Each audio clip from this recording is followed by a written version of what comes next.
La dernière fois qu'Oris innovait avec un mouvement de manufacture, c'était en 2014 à l'occasion du 110e anniversaire de la marque.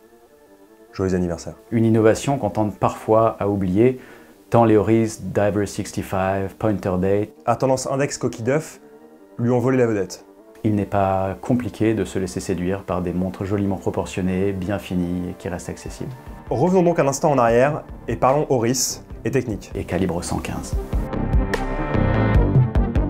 En 2014 naissait donc le calibre 110 avec sa réserve de marche de 10 jours. Et d'un indicateur de réserve de marche non linéaire. Depuis lors, Oris a sorti les calibres 111, 112, 113 et 114. Et pour cette 115e année d'existence, vous vous en doutez, un calibre 115 et la ProPilot qui va avec.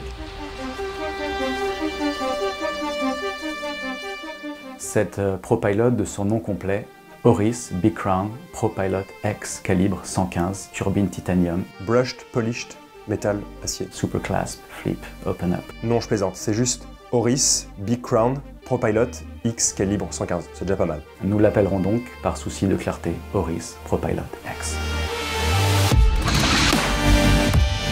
Les horlogers Oris ont donc retravaillé et fait largement évoluer le calibre 110 en le squelettant et en dévoilant toute son architecture et les savoir-faire qui vont avec. Joli. Mais ce qui paraît simple n'est jamais vraiment simple. Ce sont donc bien 2 ans d'aller-retour constant entre les équipes esthétiques et les équipes techniques ont été nécessaires pour le squelettage de cette montre. On voit donc aujourd'hui apparaître cet imposant ressort de barillet aussi long que Nico. Voilà, 1m95. Qui procure justement cette réserve de marche de 10 jours. Bien.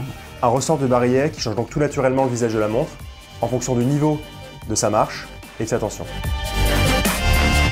Pour l'aspect esthétique, le calibre 115 est logé dans une boîte en titane brossé de 44 mm. C'est justement une nouvelle proposition de la marque et c'est surprenant et moderne. Les ponts sont gris mat, pas de polissage, pas de gravure. Ni perlage, ni côte de Holstein, ni biseautage, ni angle rentrant poli au noir.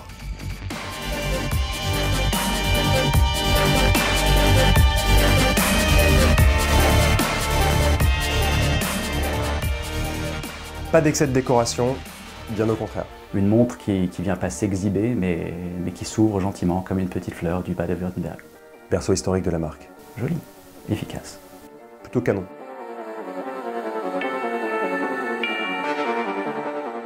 Tout le reste, tu sais où c'est Nico, tout le reste ou pas? Ah mais alors, pas du tout. Bah je te le dis, c'est sur les rabilleurs.